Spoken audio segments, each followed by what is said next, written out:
Meus irmãos, hoje nós vamos pregar em Efésios, capítulo 6, versículo 10 ao 20, e a palavra do nosso bom Deus diz assim: Quanto ao mais, sejam fortalecidos no Senhor e na força do seu poder. Vistam-se com toda a armadura de Deus para poderem ficar firmes contra as ciladas do diabo. Porque a nossa luta não é contra o sangue e a carne, mas contra os principados e as potestades, contra os dominadores deste mundo tenebroso, contra as forças espirituais do mal nas regiões celestiais. Por isso, peguem toda a armadura de Deus, para que vocês possam resistir no dia mau. E depois de terem vencido tudo, permanecer inabaláveis. Portanto, fiquem firmes, cingindo-se com a verdade e vestindo a couraça da justiça. Tenham os pés calçados com a preparação do evangelho da paz, segurando sempre o escudo da fé, com o qual poderão apagar todos os dardos inflamados do maligno. Usem também o capacete da salvação e a espada do Espírito, que é a palavra de Deus. Orem em todo o tempo no Espírito, com todo tipo de oração e súplica. Para isto, vigie com toda perseverança e súplica por todos os santos. E orem também por mim, para que no abrir da minha boca me seja dada a palavra, para com ousadia tornar conhecido o mistério do Evangelho, pelo qual sou embaixador em cadeias, para que em Cristo eu seja ousado para falar como me cumpre fazer. Amém? Vamos mais uma vez a Deus em oração.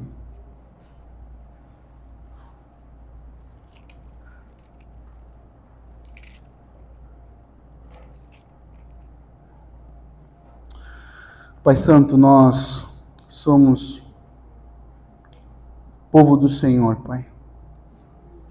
Nós queremos pedir, ó Deus, ao Senhor, segundo a riqueza da sua glória, que o Senhor conceda a nós hoje que possamos ser fortalecidos no poder do Senhor mediante o seu Espírito, no íntimo de cada um de nós, ó Deus. Pela fé em Cristo Jesus, que habita nos nossos corações, ó Deus, que possamos, ó Deus, estar enraizados, ó Deus, em amor. Senhor Deus, eu oro para que nossa compreensão, ó Deus, possa aumentar mais, ó Deus, a compreensão do seu amor, do amor de Cristo, para que o nosso entendimento, ó Deus, seja alargado, ó Deus, para que possamos ser cheios da plenitude do Senhor, nosso Deus, ó Pai.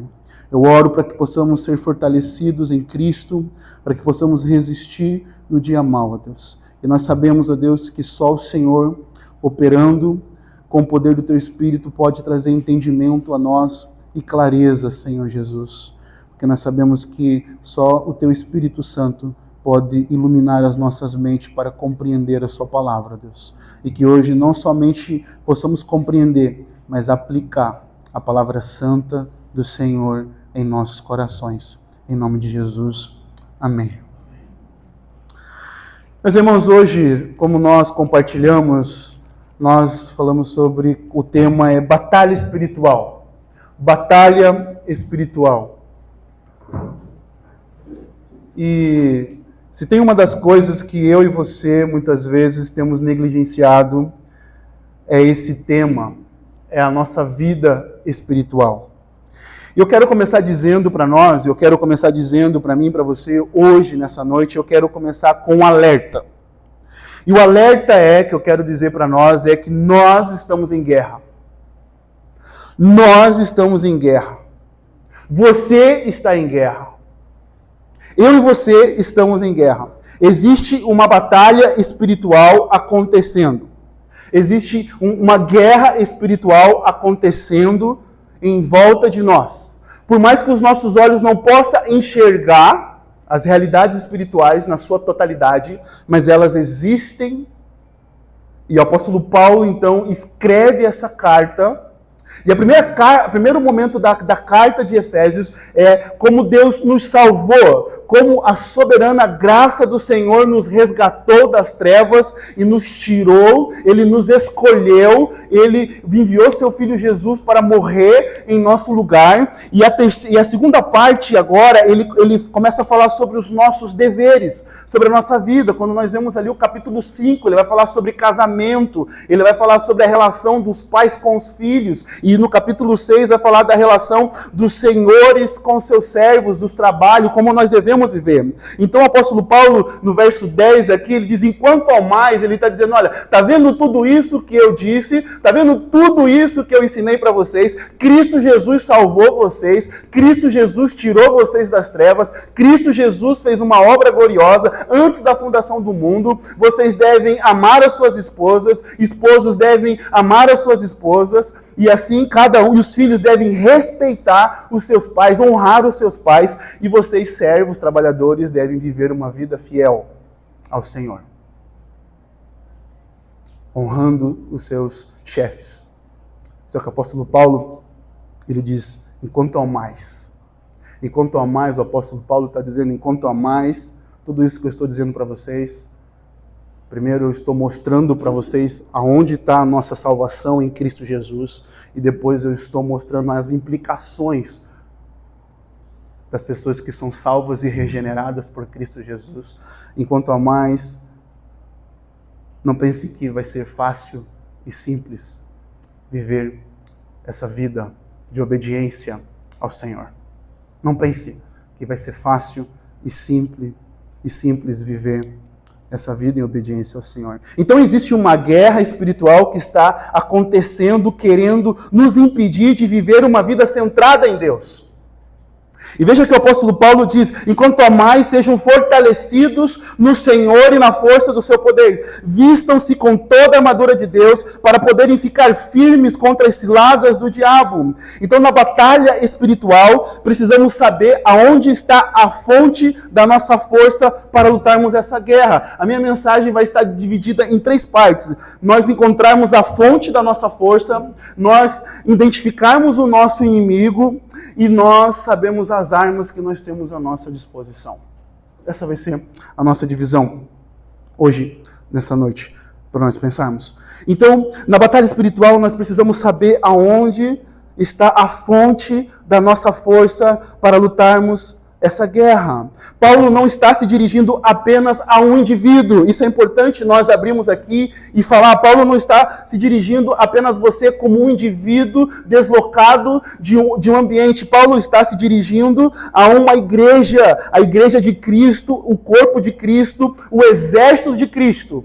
É interessante, meus irmãos, que muitas vezes nós gostamos de usar uma figura para descrever a igreja como hospital. Mas em nenhum momento a Bíblia diz que a igreja é um hospital. A Bíblia vai dizer que a igreja é uma família, que a igreja é o corpo de Cristo e que a igreja é o exército de Cristo. Então nós não temos em nenhum momento, embora nós sabemos que eu e você, todos nós, pecadores, somos doentes e precisamos da graça salvadora e regeneradora de Cristo Jesus. Mas o apóstolo Paulo está nessa figura aqui, mostrando para a igreja que além dela ser o corpo de Cristo, se nós olharmos para a carta de Efésios, ele vai tratar a igreja como corpo de Cristo, ele vai tratar a igreja como família de Deus, e agora essa figura está trazendo a igreja como o exército de Deus. Nós somos o povo de Deus, o exército de Deus, o exército de Cristo, que estamos numa batalha, que estamos em uma guerra. Então, nesses versos, o apóstolo Paulo mostra que estamos em uma guerra contra Satanás, que ele é um inimigo forte. Ele é um inimigo forte. Ele é um inimigo forte. Por isso, então, o apóstolo Paulo fala, olha, sejam fortalecidos no Senhor e na força do seu poder. Então, o apóstolo Paulo coloca, o nosso inimigo é forte. Então, por isso, você precisa se fortalecer na força do Senhor e na força e no seu poder.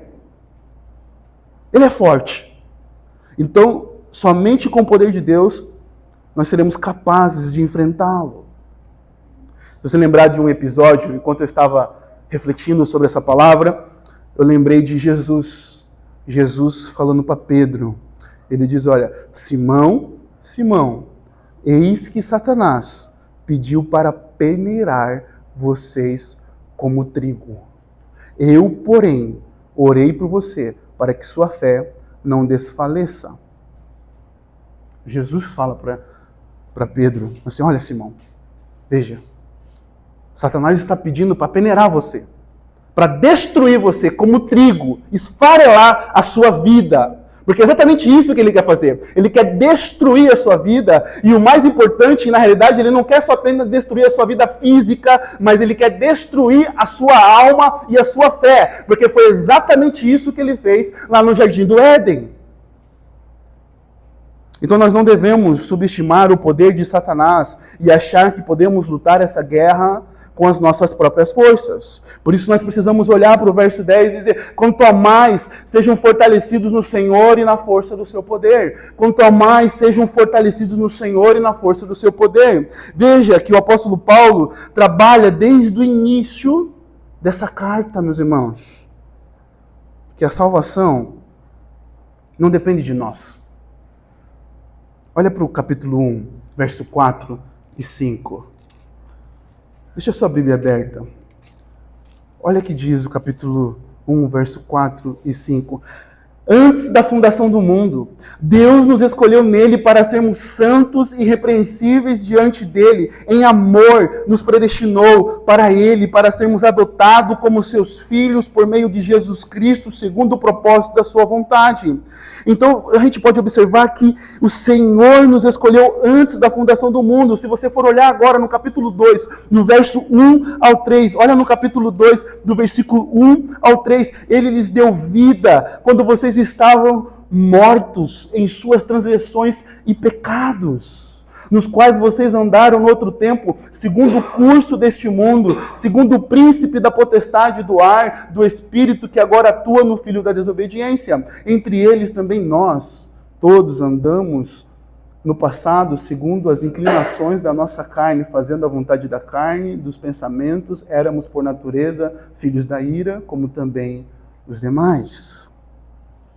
Então, no capítulo 2, o apóstolo Paulo mostra que nós estávamos mortos. E, meus irmãos, eu quero uma pergunta para você aqui.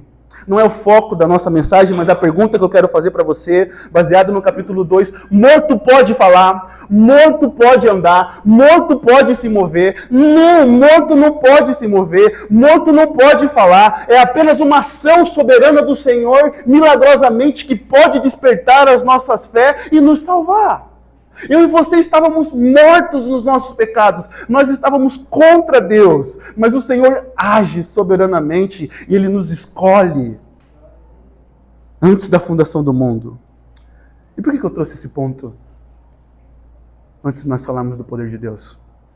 Porque a primeira questão que fica claro e evidente para nós é que a nossa salvação é obra realizada totalmente por Deus na sua escolha soberana por meio de Cristo Jesus, e que nós estávamos mortos e nunca conseguiríamos olhar para Cristo, e não existe mérito algum em nós. E o ponto é, a nossa salvação é poder de Deus. Esse é o ponto.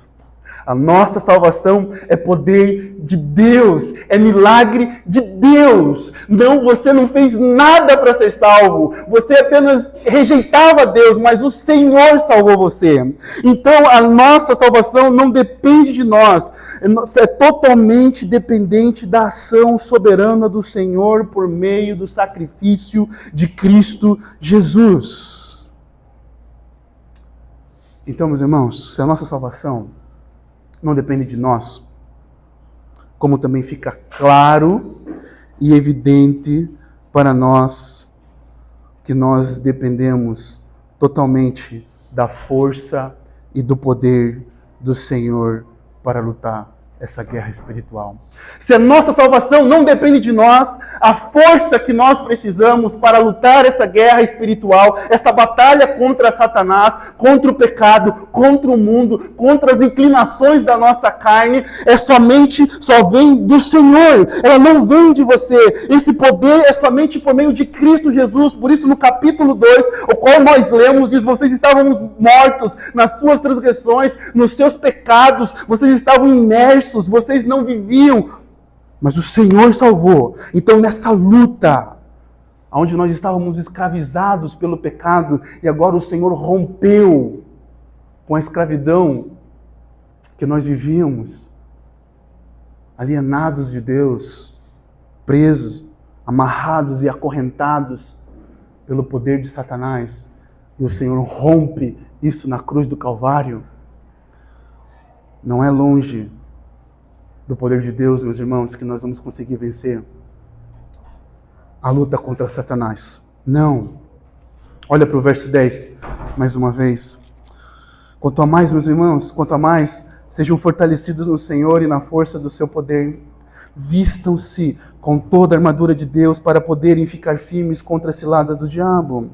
Meus irmãos, ao contrário de que muitas vezes nós ouvimos no mundo, as pessoas dizendo para nós: encontre força dentro de você, encontre força dentro de você, encontre força dentro de você para lutar as suas batalhas. O apóstolo Paulo e todas as escrituras nos ordenam a fazer de forma ao contrário, não encontrar força dentro de nós, mas nos fortalecer em Cristo Jesus, mas buscar a nossa força. Sejam fortalecidos no Senhor. D.A. Carso, um comentarista, um teólogo, lhe diz que esse versículo poderia ser traduzido da seguinte forma: encontre sua força no Senhor. Encontre sua força no Senhor. Pensa, meus irmãos, o movimento que a palavra de Deus e que o apóstolo Paulo está falando para nós fazermos não é olhar para dentro de nós, mas é olhar para fora de nós e olhar para Cristo Jesus e se fortalecer em Cristo Jesus, porque nós não temos força para vencer as artimanhas de Satanás. Nós não temos força para vencer as artimanhas do pecado e do mundo e da carne. Nós não temos força. Por isso nós precisamos fazer esse movimento olhando para Cristo Jesus e nos fortalecer nele. Nele somente. A maior mentira que o diabo está jogando hoje na sua mente é essa psicologia barata de dizer que você tem que olhar para você. Olha como você é forte, olha como você é resiliente. Não, você não é resiliente, você é fraco e você precisa entender isso para você se fortalecer no Senhor. Você precisa. As batalhas que nós estamos travando contra as artimanhas de Satanás, nós só vamos conseguir vencer quando nós desistimos de nós mesmos. Quando nós abrimos de nós a mão de nós mesmos, do nosso ego, do nosso orgulho. É isso que o apóstolo Paulo fala: olha, encontre força no Senhor. E o que eu quero dizer quando nós desistimos de nós mesmos, o que eu quero dizer com isso é mostrar para nós que nós não temos força, meus irmãos. A maior mentira que esse século está pregando para nós, com essas mensagens de autoajuda, é fazer você achar que você tem força para vencer alguma coisa. O ar que você está respirando nesse exato momento não vem de você, não é você que está produzindo esse ar, é o próprio Deus, na sua soberana graça, que está soprando sobre você. Você não consegue trabalhar para ter ar, você não consegue. Porque se Deus quiser desligar o seu ar que você está respirando, acabou a sua vida. Veja que a nossa autossuficiência vai embora. A gente precisa refletir sobre isso, meus irmãos. E nós estamos imersos nessa vida, e nós estamos imersos dentro dessa cultura, muitas vezes entrando dentro das nossas igrejas, achando que nós podemos vencer as nossas batalhas, as nossas lutas contra o diabo, contra o pecado, com as nossas próprias forças. Mas o apóstolo Paulo está olhando para essa igreja e está dizendo: olha, sejam fortalecidos no Senhor e na força do seu poder. Encontre sua força no Senhor. Encontre sua força no Senhor. Meus irmãos, busquem se fortalecer no Senhor e não em você mesmo. Seja totalmente dependente do Senhor, porque você não vai conseguir vencer essa guerra com as suas próprias forças, com a sua inteligência, com o seu dinheiro, com o seu cargo, com a sua profissão. Não, você não vai conseguir vencer. Por isso que todo esse texto aqui que o apóstolo Paulo está falando, olha, nós temos um inimigo e esse inimigo é real, nós não podemos subestimar a força dele, mas nós também não podemos endeusar a força dele, achar que ele é mais forte do que Deus, porque ele não é, mas é somente com a força de Deus que você vai conseguir vencer essas batalhas, essas lutas diárias que nós estamos todos os dias, eu e você. Precisamos nos fortalecer da força do Senhor. Essa mensagem, meus irmãos, é uma mensagem que o Senhor ministrou no meu coração nesse tempo que eu estava fora. E quanto muitas vezes nós estamos sonolentos e nós não estamos em alertas na guerra, na batalha. Como eu não sei onde eu li, a vida cristã ela não é um parque de diversões, meus irmãos. Se você deseja uma vida fácil e tranquila, como eu já tenho dito aqui em vários outros lugares, o cristianismo não é religião para você pertencer. Não. Porque o chamado do Senhor Jesus é o chamado da cruz, do negar a si mesmo e do arrependimento. Então, nós precisamos acordar do sono que nós estamos dormindo e nos despertar para nos fortalecer no Senhor Jesus. Segundo ponto, precisamos identificar o nosso inimigo. Olha o verso 11. Vistam-se com toda a armadura de Deus para poder ficar firmes contra as ciladas do diabo. Porque a nossa luta não é contra o sangue e a carne, mas contra os principados e as potestades, contra os dominadores deste mundo tenebroso, contra as forças espirituais do mal nas regiões celestiais. Porque precisamos identificar o nosso inimigo? Porque se nós não identificarmos o nosso inimigo real e verdadeiro, nós vamos passar a nossa vida inteira lutando contra o inimigo errado e de forma errada. E o primeiro, que eu quero inverter a ordem, a gente olhar para o verso 12, é que primeiro a nossa batalha não é contra os seres humanos.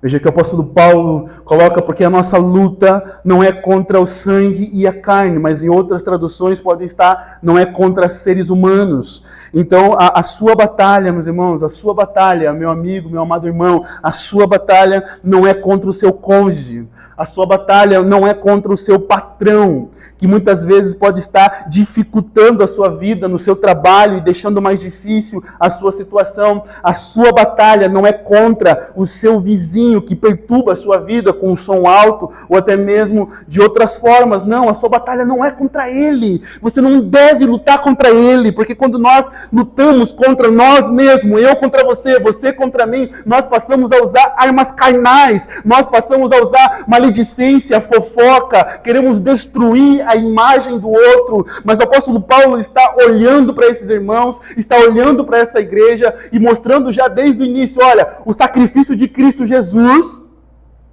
veio para trazer paz entre os gentios e os judeus e unir esses dois povos para ser um povo só.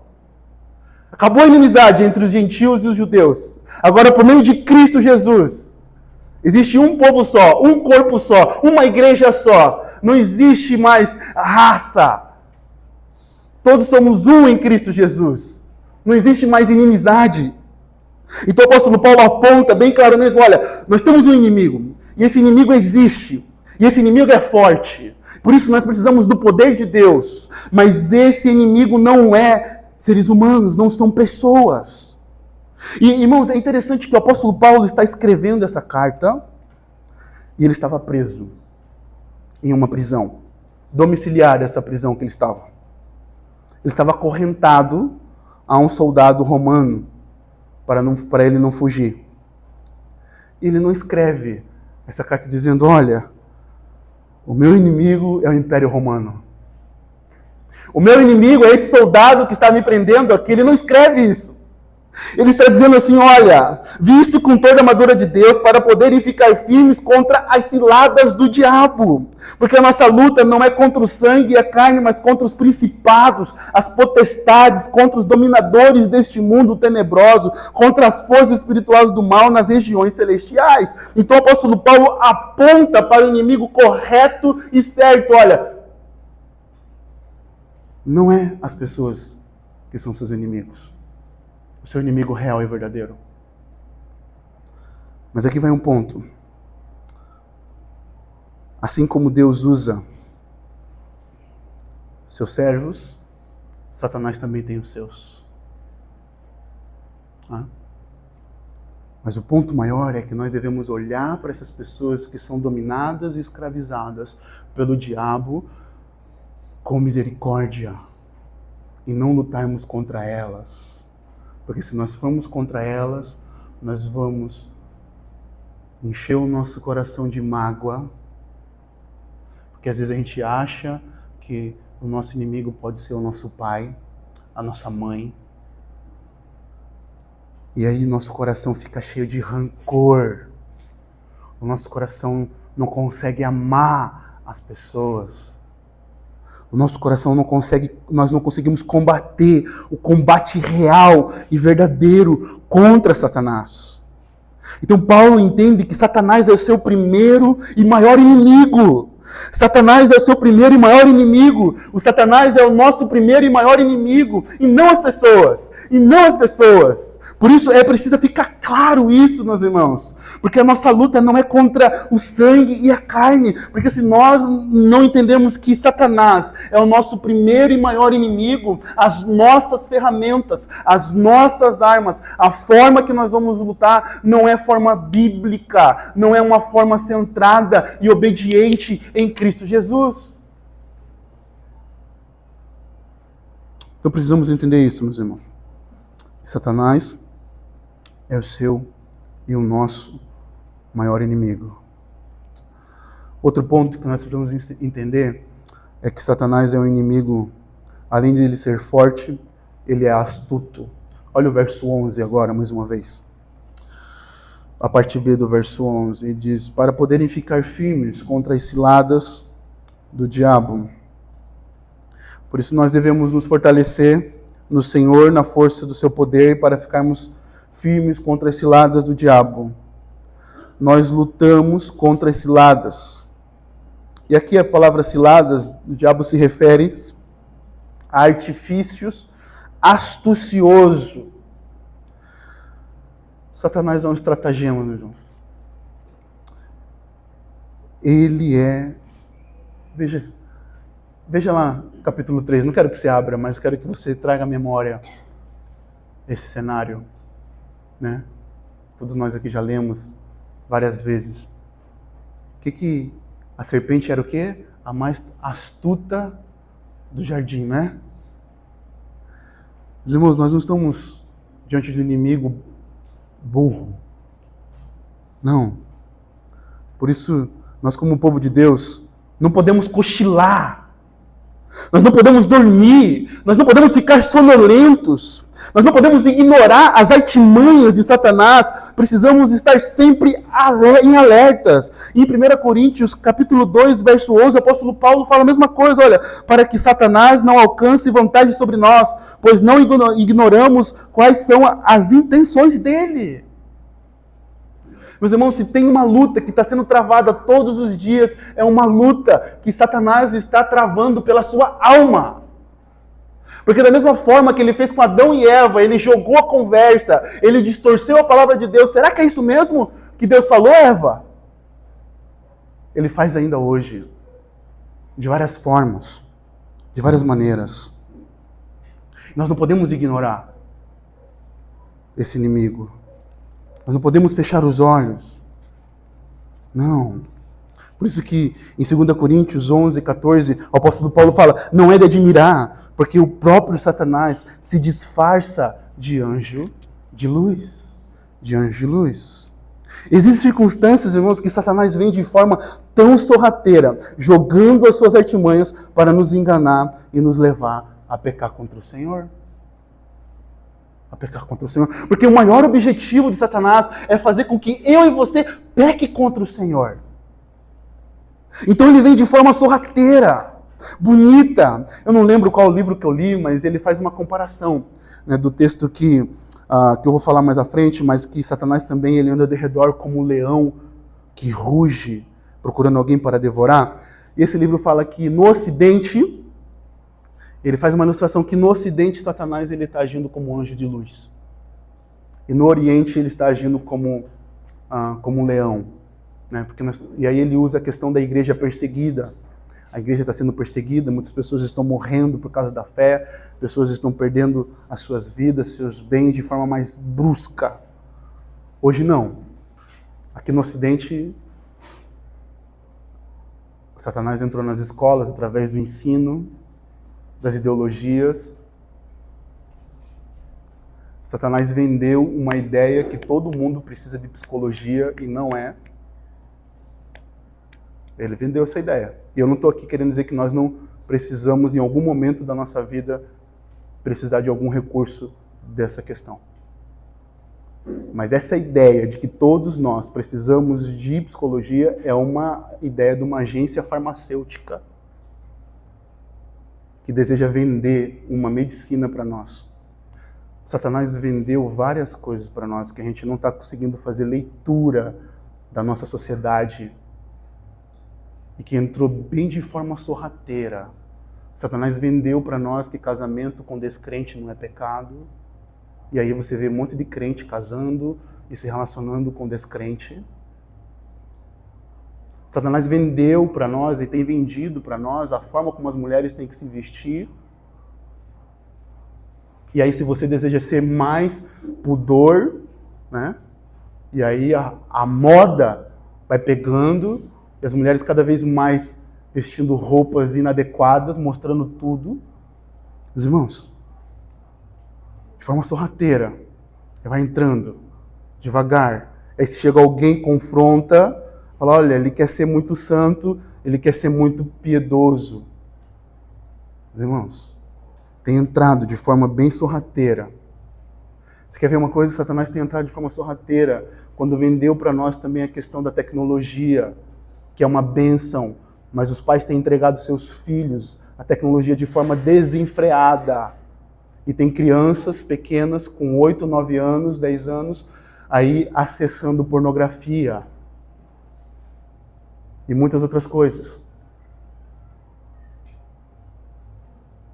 Sabe? A nossa cosmovisão, a nossa vida, a forma como nós enxergamos a vida não tem sido de forma bíblica. Então, ele vem como um anjo de luz, devagar, bem sorrateiro, para nos levar em uma vida de desobediência ao Senhor. E outro texto que eu falei, ele é como um leão que anda ao redor, que ruge procurando alguém para devorar. Ele está próximo, olhando. Mas, irmão, se tem alguém que conhece mais você do que você mesmo, é Satanás. Mas então o apóstolo Paulo está colocando aqui que nós precisamos do poder de Deus para vencer. É somente pelo poder do Senhor Jesus Cristo. Nós não podemos temer a Ele ao ponto de nós, será que nós vamos conseguir vencer? Não, meus irmãos, o ponto aqui é que nós precisamos enxergar esse inimigo, nós não podemos desmerecer o seu poder, a sua força, nós temos que lembrar que ele tem o seu lugar, mas nós temos que lembrar que ele está debaixo da soberania de Deus, do poder de Deus. Ele não pode fazer mais nada daquilo que Deus também não permitir na sua vida. Deus é soberano, Satanás não é soberano, Satanás não é onipotente, Satanás não é onisciente, Satanás não é onipresente. Por que Satanás não é? Porque ele é criatura de Deus. E ele se rebelou contra o Senhor. Mas nós não podemos fechar os olhos e achar, olha, meus irmãos, talvez o seu casamento está indo por água abaixo. O seu filho, debaixo do seu teto, está acessando várias coisas que você não consegue perceber, que Satanás está roubando a alma do seu filho.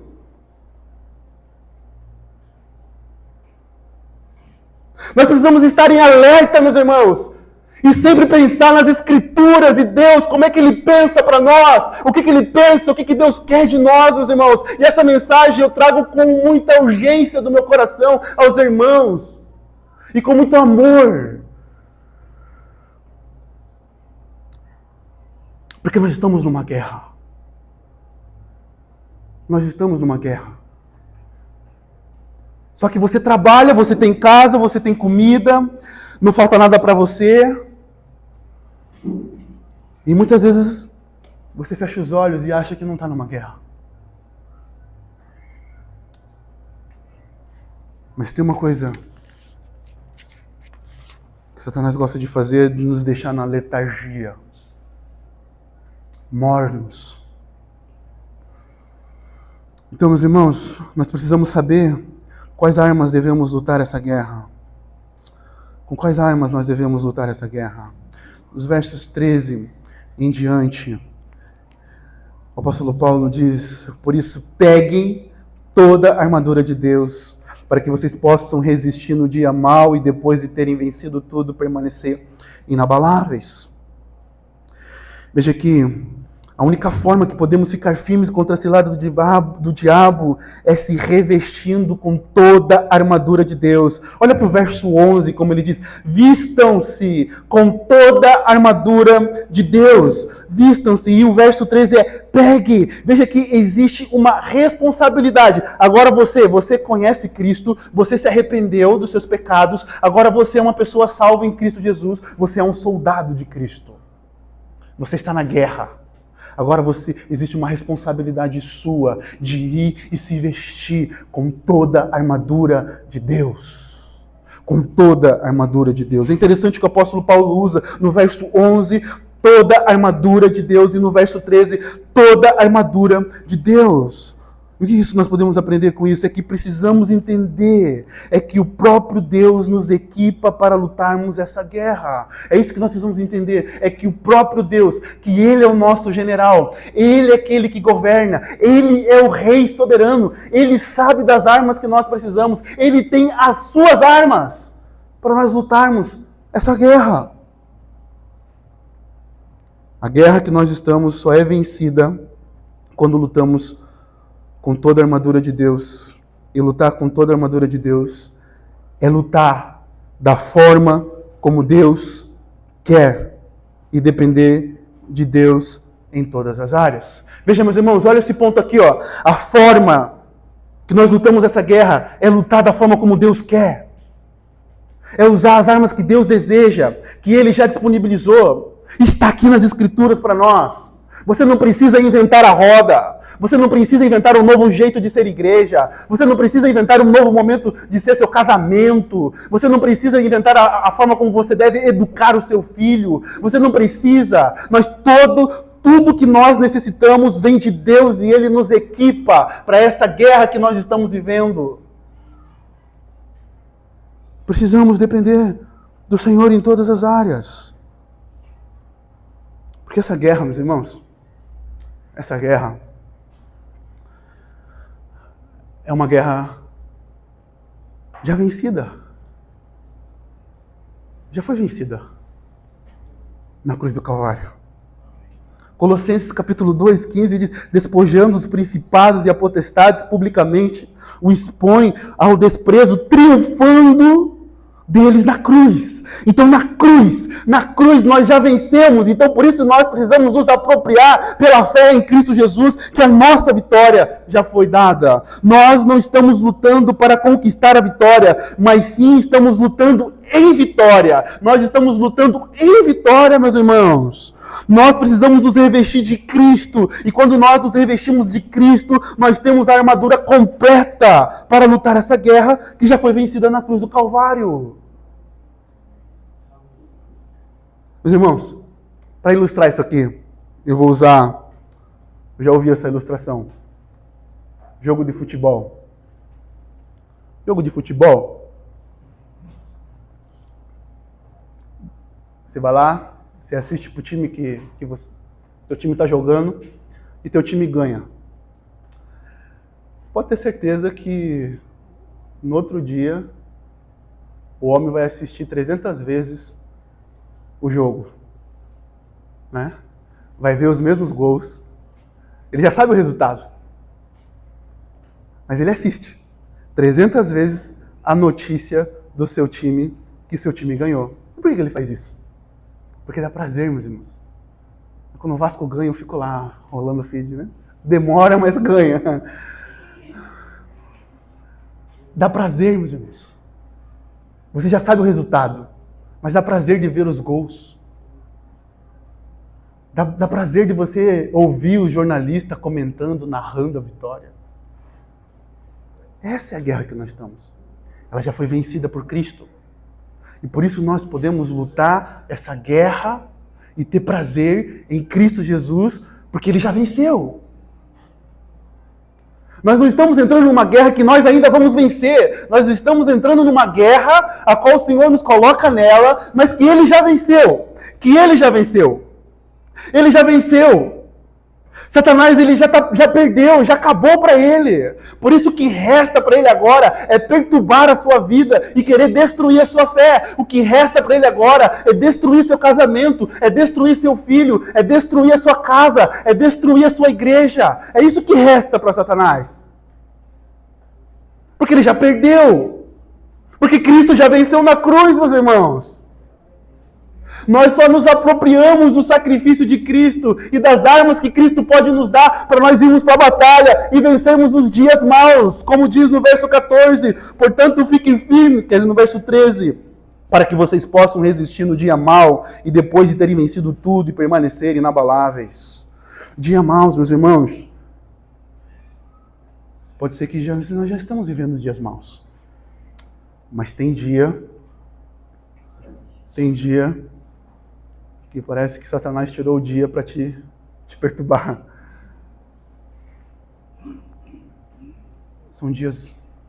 Tem dias mais difíceis. Tem dias mais complicados. Por isso nós precisamos estar em alerta. Por isso nós precisamos estar em alerta e nos revestir do nosso Senhor para vencermos esses dias maus. No verso 14 e 17, então o apóstolo Paulo vai falar das armas espirituais que nós temos. Ele diz, portanto, fiquem firmes, cingindo-se com a verdade e vestindo a couraça da justiça. E aí ele usa a questão do soldado romano, né? E também faz citação ao profeta Isaías, que o próprio Senhor Jesus cingiu-se como diz Isaías 59, verso 17, vestiu-se de justiça como de couraça, e pôs capacete da salvação na cabeça, e pôs sobre si a veste da vingança, e se cobriu de zelo como de um manto. Cristo viu que o seu povo estava perdido, e Ele desce até aqui para nos resgatar, para nos colocar nessa guerra. Então, cingindo-se com a verdade é aquele cinturão de couro, né, que o guerreiro romano usava na parte inferior, que protegia o seu abdômen. Né? Se você já viu aqueles filmes de guerra antigo, e você sabe até que os policiais usam um cinto aqui para colocar as suas armas e as questões, e fechar a sua túnica, e segurava a sua espada.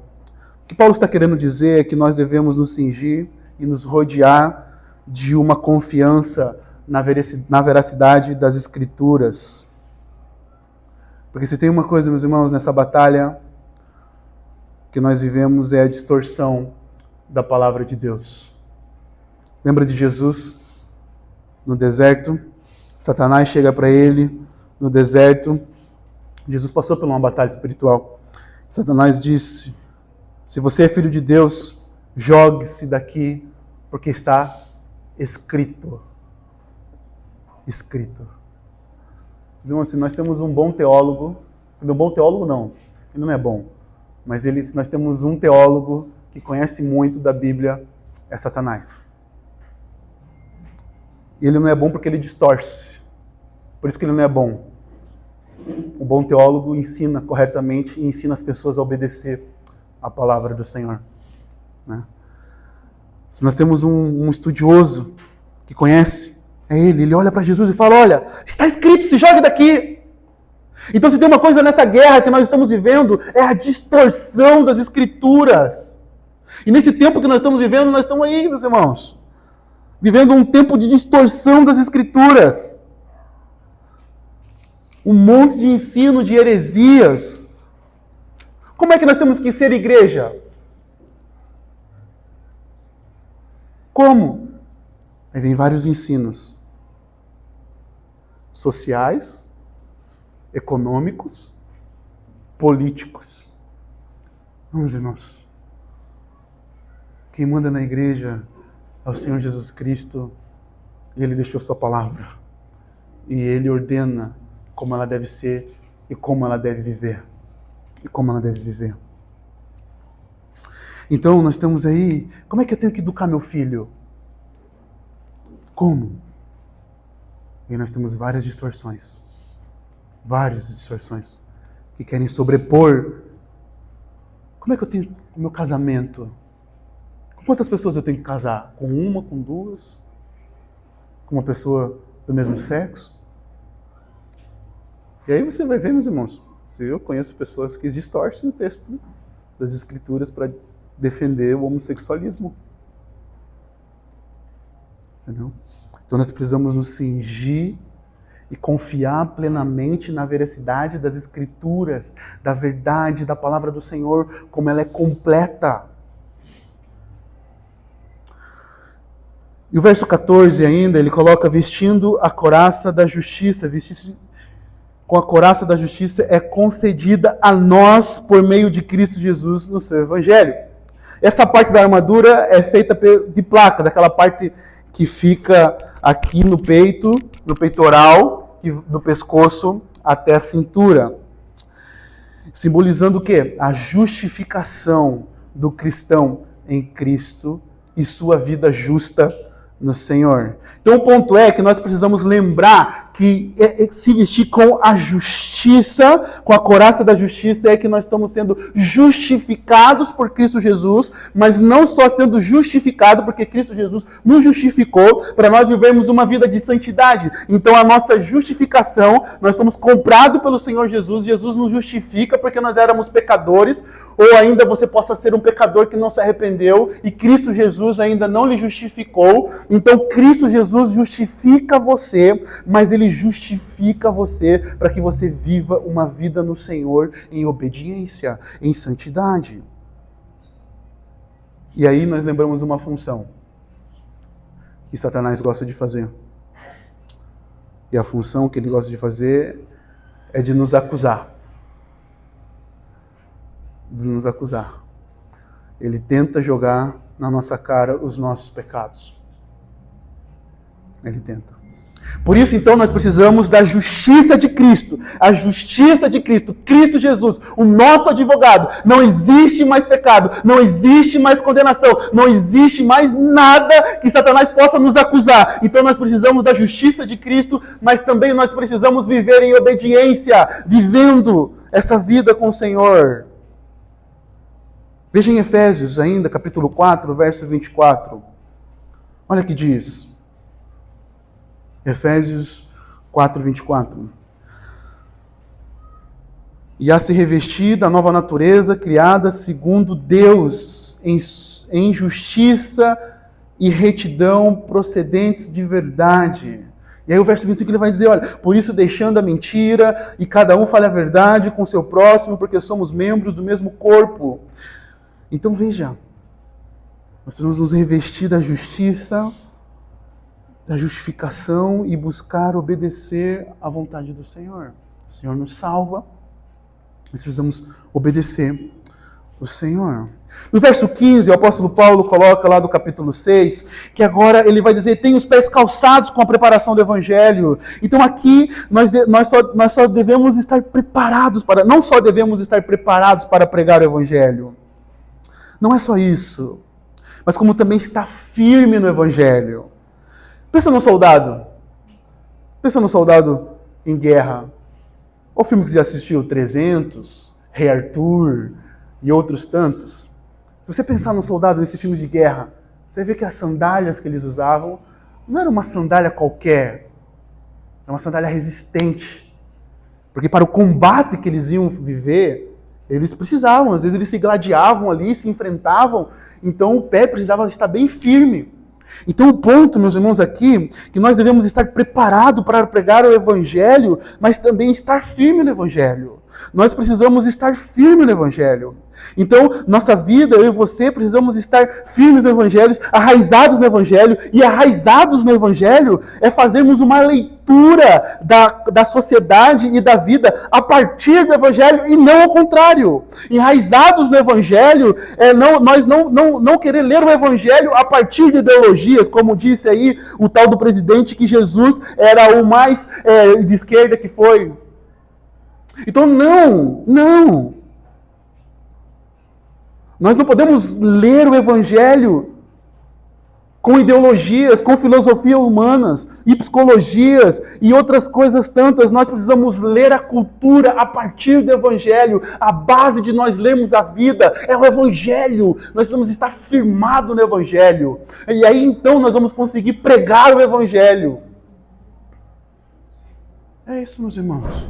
Sabe, conhecimento profundo do Evangelho. Sabe, estar enraizado, arraigados no Evangelho. Calçados, tem os pés calçados com a preparação do Evangelho da Paz.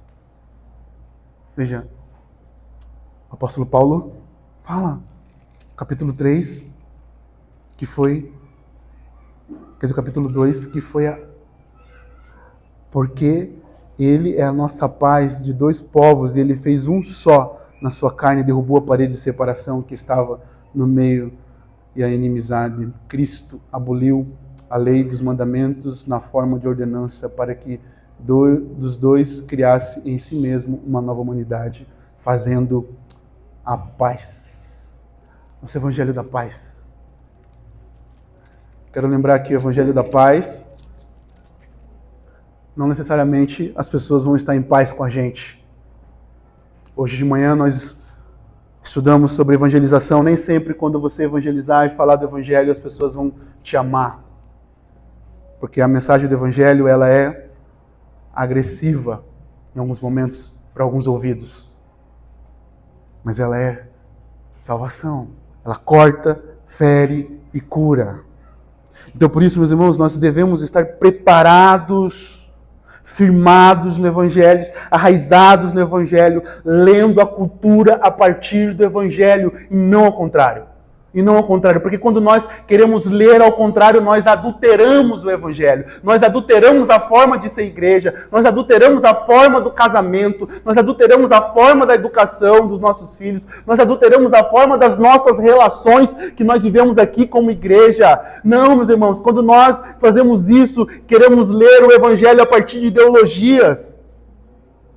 Não. Nós temos que ler a vida com o Evangelho. Com o Evangelho e com as Escrituras. E nós precisamos do escudo da fé e do capacete da nossa salvação e da espada do Espírito, que é a palavra de Deus. Precisamos ter a mente controlada por Deus e por Sua palavra. Você percebe, meus irmãos, pessoas que ficam andando por vento de doutrinas? Porque sua mente não é controlada por Cristo e Sua palavra. A pessoa não consegue ter firmeza na palavra, em Cristo, bater um vento de doutrina, bater uma nova ideia, ela está seguindo. Olha, não. Mas veja que os versos 16 e 17 é segurando sempre o escudo da fé, com o qual poderão apagar os dados inflamados do maligno. Usem também o capacete da salvação, a espada do Espírito, que é a palavra de Deus. Então nós precisamos estar segurando esse escudo da fé, olhando para Cristo Jesus. E com o capacete é ser controlado por Cristo, meus irmãos. E a pergunta que eu quero fazer para você aqui é: Cristo controla a sua vida? Você tem sido controlado por Cristo? Sua mente, seus pensamentos, seus planos têm sido controlados pelo Senhor Jesus Cristo? Porque quando nós não somos controlados por Cristo Jesus, outra coisa está nos controlando. O pecado está nos controlando. E aí nós abrimos brecha para Satanás entrar na nossa vida e fazer um estrago. Precisamos ser controlados por Cristo, porque quando somos controlados por Cristo, nós estamos debaixo da proteção do nosso Deus.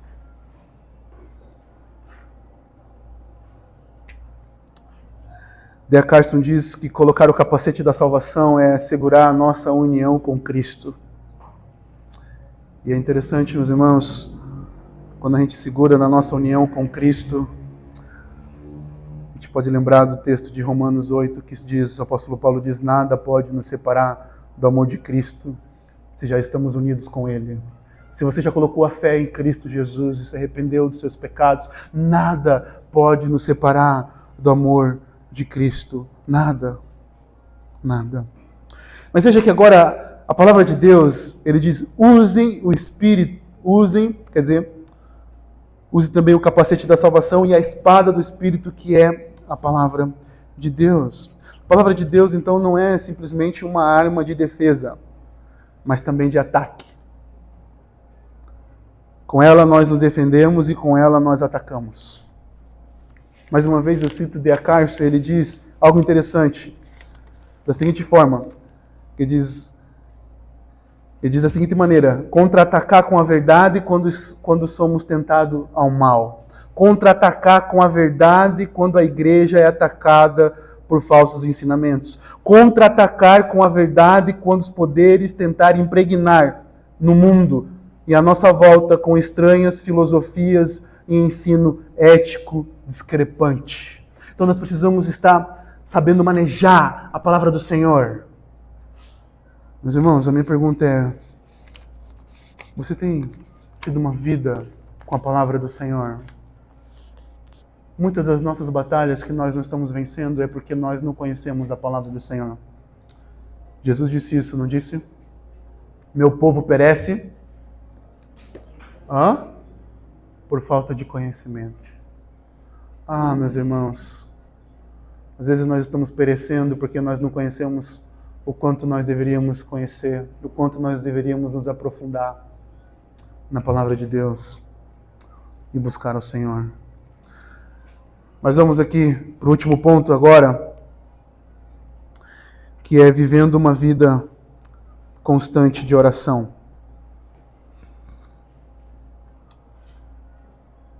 O apóstolo Paulo, então, agora no verso 18 ao 20, ele diz, orem em todo tempo no Espírito, com todo tipo de oração e súplica, para isto vigie com toda perseverança e súplica por todos os santos. Veja como Paulo demonstra a sua dependência nessa guerra contra as forças espirituais de Satanás, na oração. Meus irmãos, nessa guerra contra Satanás exige dedicação à oração. Veja o verso 18, ele diz, orando em todo tempo para manter-se vigilante. Veja, ele diz, orem em todo tempo no Espírito com todo tipo de oração e súplica, para isto vigie. Nós precisamos orar em todo tempo, nós precisamos cultivar, meus irmãos, uma vida de oração. Lembra que a questão da oração não é uma ferramenta à parte, uma arma à parte, não. Ela faz parte de todo o progresso, de toda a questão da nossa armadura com o Senhor. Então o apóstolo Paulo, ele nessa carta de Filipenses, ele tem uma oração em Filipenses 1, ele tem uma outra oração em Filipenses capítulo 3. E o apóstolo Paulo fecha agora dizendo, ore em todo tempo. Orem em todo tempo. Meus irmãos, não tem uma coisa mais fraca que nós estamos vivendo nesse tempo, é a nossa vida de oração. Nós precisamos olhar para a nossa vida de oração.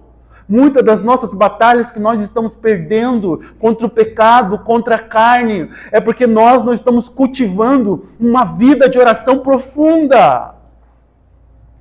Porque eu tenho certeza que se você sair daqui, estabelecer e começar a orar e buscar ao Senhor com toda a sua força, se fortalecer no Senhor, o Senhor vai lhe revestir de poder, o Senhor vai derramar sobre a sua vida e você vai conseguir vencer os pecados que você tanto luta, os pecados que você tanto está aí perdendo as batalhas. Nós precisamos orar em todo o tempo para nos tornarmos pessoas vigilantes. Não podemos dormir na oração, porque quando abandonamos a nossa vida de oração, damos brecha para vivermos uma vida em derrota e nos tornamos mais vulneráveis. Mais vulneráveis. Mais vulneráveis. Irmãos, o outro ponto é: precisamos perseverar. Olha o que o apóstolo Paulo vai dizer no verso 18 ainda. Vigie com toda perseverança. Precisamos perseverar. Se tem uma coisa, meus irmãos, que muitas vezes nós começamos, mas nós não perseveramos. Vida de oração, meus irmãos, é necessário perseverança.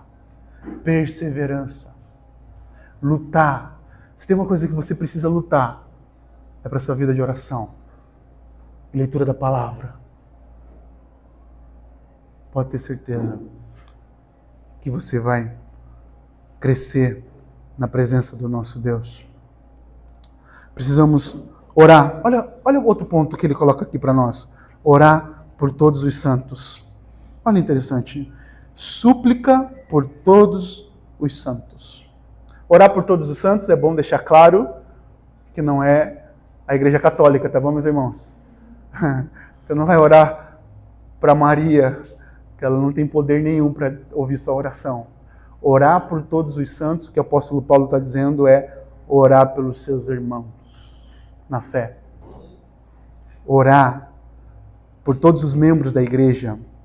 E eu quero te perguntar, você tem orado pelos seus irmãos na fé? Você tem orado? Você tem essa prática de orar? Nós estamos aí para tentar nos organizar a fazer um diretório de membros, para dar para cada irmão, para cada membro. Mas a ideia é para você cultivar uma vida de intercessão pelo membro da sua igreja, pelo seu irmão. Orar. Porque não tem uma coisa melhor, meus irmãos, é você orar pelo seu irmão. É você interceder por ele. Se você pegar lá, hoje nós somos 24 membros, se você quiser orar todos os dias por esses 24, você já vai passar meia hora orando. Orar.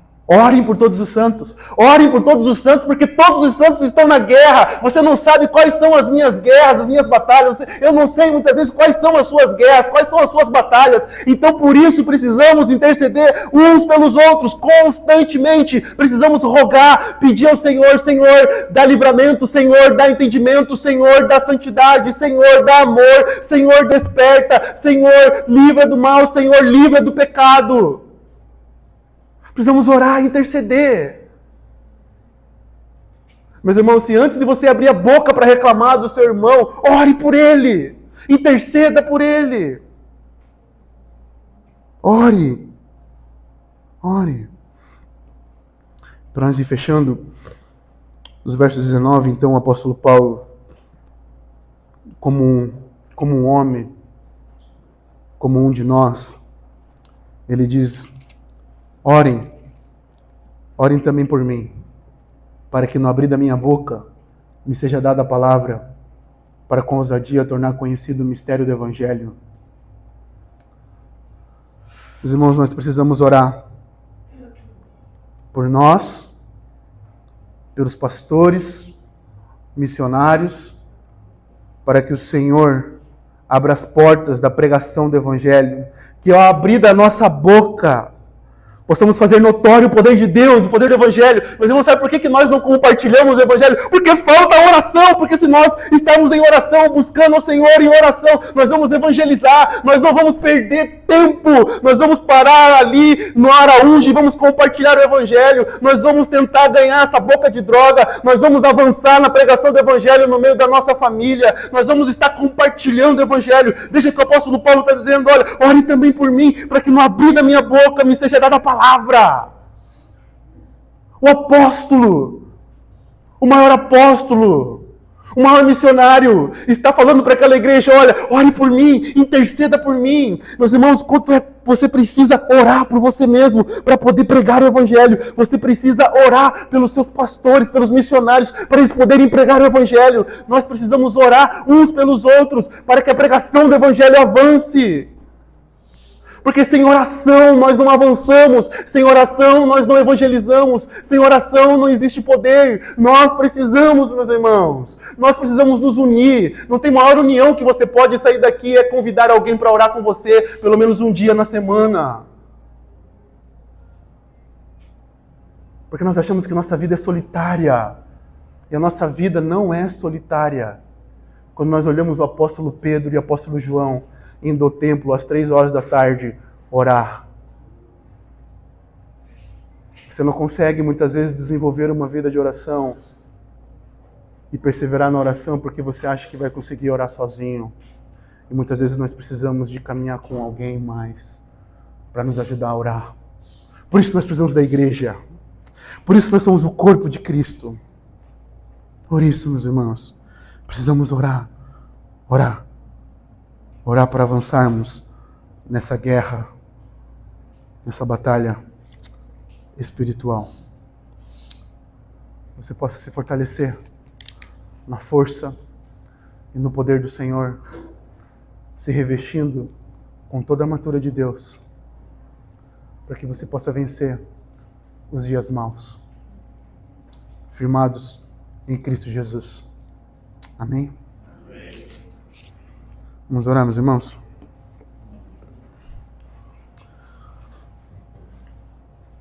Senhor, nós somos tão pecadores,